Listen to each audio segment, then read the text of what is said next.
this was only 15 bucks, and it might be one of the most helpful things I own for airsoft.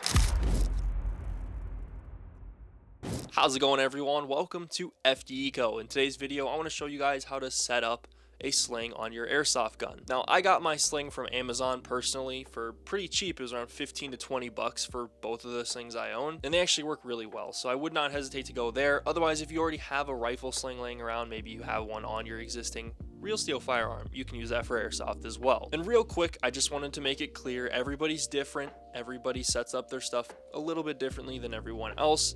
So if you're setting it up exactly the same way I am to a T, it's probably not going to work for you. You usually need to fine tune it to your height, weight, arm length, gun length, etc. So this is going to be a very basic, very primitive video on how to set one up. Now, when we're talking slings, there's 3 different types, 2 of which you're going to want to pay attention to, and the third which you can pretty much discard. There's 1-point, 2-point, and 3-point slings. Pretty simple, 1, 2, 3. First off, you got your 1-point sling. It's basically a loop of material that has a single point where you can attach the sling to your gun. I actually see the 1-point sling a lot in airsoft, and honestly I think it's due to the fact that a lot of people probably don't know how to set up a 2-point sling, and it's honestly probably just easier for them to throw the loop on and just go with it. Then you have your 2-point sling, which is basically a long strip of material that has attachment points on both ends. Finally, you have 3-point slings. They have 3 different attachment areas where you can hook the sling onto parts of your gun, but for the purpose of this video, and because literally no one uses 3-point slings, we're not even going to talk about 3-point slings. Don't use it, it's complicated. It's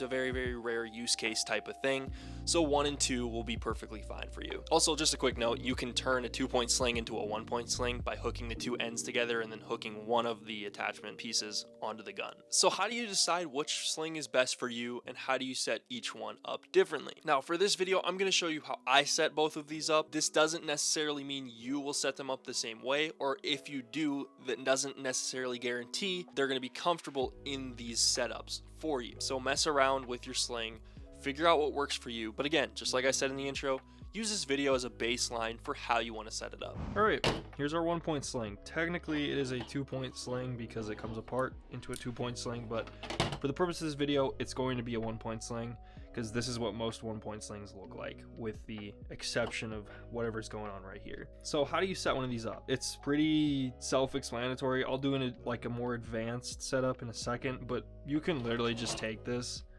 throw it over your shoulder, and there you go. This is pretty much all you got to do. Take your airsoft gun or whatever you want to retain by your sling. This is a Daniel Defense, and literally it just sits there. The 1-point sling is good for you're doing like CQB because you have a lot of freedom with how you can, you know, operate the gun. With the 2-point sling, it's a little bit more restricted, but it's way more stable, and I'll show you that later in the video. But like just like this, it's on your body. You can let it hang hands free like this. My hands are free to do whatever I need to do, or alternatively you can draw and use the sidearm from this position as well. With the 1-point sling, there's a more advanced way to set it up. To be honest with you, if you want a 1-point sling, this is probably the way that I would do it because it's so easy and it requires like 0 setup once you've put it together. But I would encourage you, get one of these 2-point slings that has the bungees on the end because it makes it way easier to set up, like 10 times easier to set up. For that, we're going to need plate carrier. This is the current plate carrier that I'm running. It's a Lancer Tactical. It's like a JPC style, whatever. Now you may be wondering, why did I bring the plate carrier in here? So this 1-point sling can very easily integrate into your plate carrier, and I'm gonna show you how to do that. So first thing you want to do, obviously stage it so you can make it easier for yourself. So stand your plate carrier up, and then what I do is I undo the shoulder pads if they're like this. If you don't have these for some reason, if it's just the strap, you can always like duct tape it. You want these retainer sliders to be out as well, otherwise it's going to cause like a bump. So what I do is I usually just line this up like this and lay it over the top like so.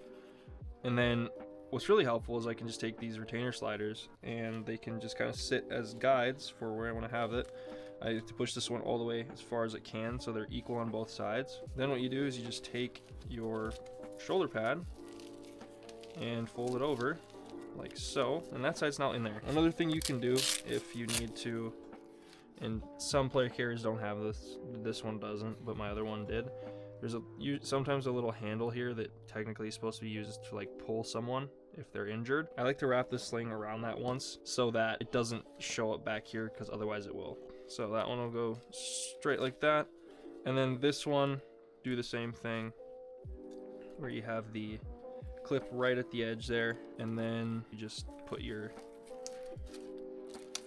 shoulder pad over it. From what we've done with this, you now have a integrated sling in your plate carrier, which is super helpful, by the way. I will let you know that this will get in the way of things like mags. As you can see, it's over my mags, so changing mags can be a little bit of an issue with it, but if you don't really care about that, this is super comfortable. It evenly displaces the weight on both your shoulders. You don't have to deal with like the neck burn that you can get from a sling rubbing against your neck, and it allows you to just clip it on and forget. Like, it's tethered to you, it's not going to go anywhere, you don't have to mess with it.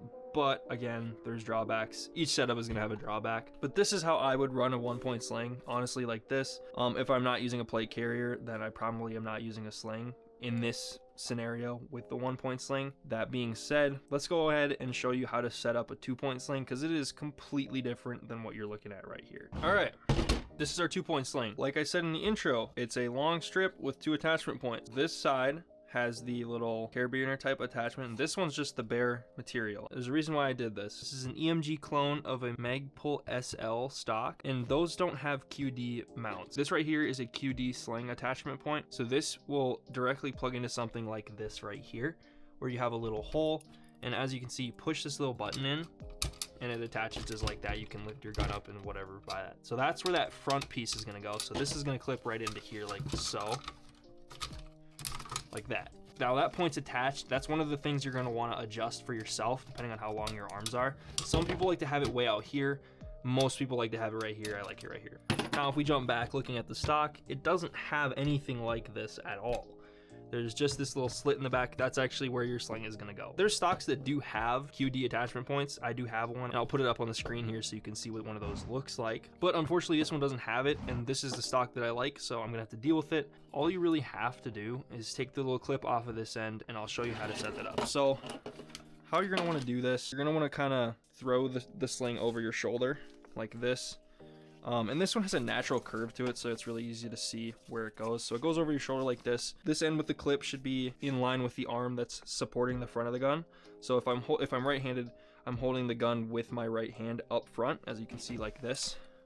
I'm holding it with this hand right here. So the sling, you should hold this clip part in this hand, and then the other part should come under your armpit on the other side, and you should have this end right there. So using that, how you do this is you take the underside of the sling. So if you look at these parts right here, that's the underside, that's the top side. So we're gonna put the underside up like this, and then feed it through like so. And then this can be tricky to do. Kind of pinch it together up here and then feed it through that first one. And not all stocks are gonna look the same. Yours might look completely different. Some of them are adjustable. This one was intended to be adjustable, but I just didn't take the time to figure out how to set that up, and I broke it, so it's not adjustable, and I deal with it. All right, now this is kind of attached. I hope this is simple for you guys to see. I just fed it through itself like that. And what I'm gonna do is just tighten it down as far as it can go. I'm actually gonna turn it more towards this side of the rifle. It should kind of naturally rest against that edge of the stock, if you can see that right there. So then the second one is going to come in and just take care of that excess that's left over, so it's not rubbing on anything. Now this end is on there, as you can see. I can hold the gun up completely fine just by it. Now what you're going to want to do is lay the gun back down. This side, you're going to take I like to do it this way. I take my QD device right here and just put it on there right like that. All I do is just plug that into that little hole right there, and you're good to go. Your rifle is slung, and I would do this a few times just to make sure nothing's gonna fall off, because there's definitely cheap QD rings. Obviously you want metal.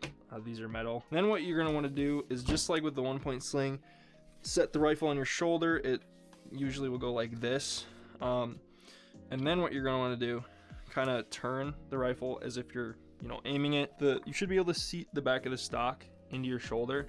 This part right here should not get in the way of that. And then this part out front, you're gonna actually take your support arm, shoot it through up in here, and then just like that, you have how you're gonna hold this is how you're gonna hold your rifle. So this sling should actually come under your armpit on this arm almost. And what you can do to maneuver easier is you can just take your arm and put it back through if you need like more movement, or you can shoot it out more for more support. And with this, you can really do whatever you want. I prefer to have a little bit more slack than not. Some people prefer to have it super tight. Whatever you want to do, it's up to you. And then this will just help you to, one, if you need to draw your pistol really fast, you can just drop your gun pretty much. So I'll show you what that looks like.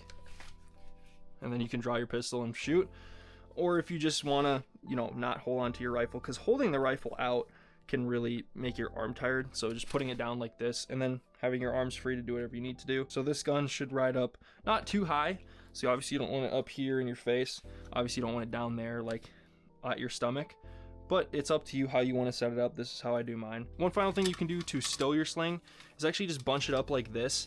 And then some people will take like a rubber band or something, put it around the stock or tape or whatever you want to put, and then that'll just allow it to sit on your rifle. You can pull it out really fast if you need to as well.